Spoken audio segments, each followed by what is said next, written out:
The chief of police is calling this an act of urban terrorism. In Detroit, in a barbershop, 9 people were shot as a result of a gun battle or just a shooting. At one point, people were gambling out in the back, about maybe 20 or 30 people. A vehicle pulled up in the back and somebody opened fire. We don't know if anybody shot back, but at one point a door was open and bullets actually went into the barbershop. 9 people were shot. 9 people were shot, 3 people were killed, including a 61-year-old man, his stepson, his nephew. I think his nephew was like 29 or so. 3 people dead. And the daughter of that 61-year-old man came out and pleaded for information. She said, if you have any morals, any values and sense, please step forward. That's a problem. If we had more of that in a lot of these communities, we wouldn't be having so many of these incidents. We wouldn't be having all these type of shootings. And people want to say, oh, it's the guns. No, it's the people. And please stop saying, oh, well, it's economic disenfranchisement and they're being such and such being oppressed. What the hell does that have to do with you driving up to a damn barbershop and firing rounds at people? When it comes to Detroit, I'm always reading some crazy story. Flint, always some crazy story. People killing each other over stupid stuff. We don't even know why they were shooting. But, the chief of police calling it urban terrorism. Well, it's interesting you describe it as that because people who live in the city, I have family down there.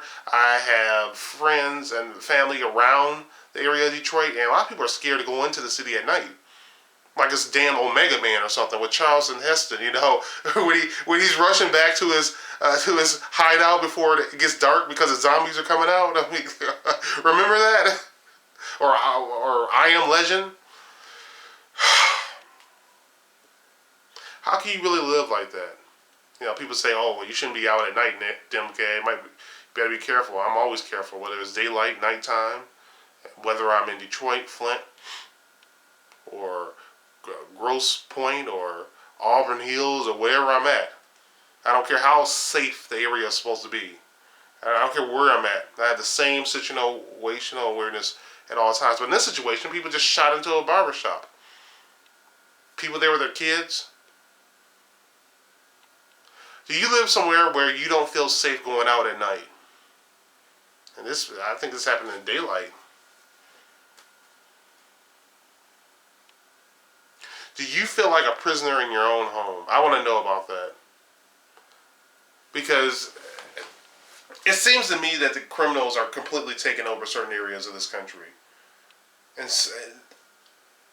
something needs to be done. And this is why I say, you know what? I do think the governor is right in bringing in state police in certain cities. I don't think a governor should ever let a city get completely out of hand. They can have a fiscal nightmare. They can have a fiscal meltdown, but really, I mean, you can't blame law enforcement for this. What can law enforcement realistically do? Law enforcement can only really respond to it. The police can't stop people from randomly shooting. So what's the solution? It has to start with the people. That has to be the solution. And by people, I don't mean blaming other groups of people for the craziness that's going on in our own communities. Talking about, systematic racism and all this. That stuff, it does exist. There is racism. Fortunately, it's decreasing. But let's get real. The stuff that's going on in our community, a lack of leadership, lack of fathers in the home. Men aren't taking care of their kids. They're not being that positive male influence. People developing low self-esteem because of this stuff. People not valuing their own lives and the lives around them. This degenerate culture of thuggery. We have to get real and stop being PC about it. Half of the known homicides in this country is happening in black communities. We only represent 13% of the general population. Think about that. We have a problem here and you can't be PC about it. I don't know what the hell we're going to do, but it's going to have to start with the family. because you can't be you can't have this situation where people don't value other people's lives.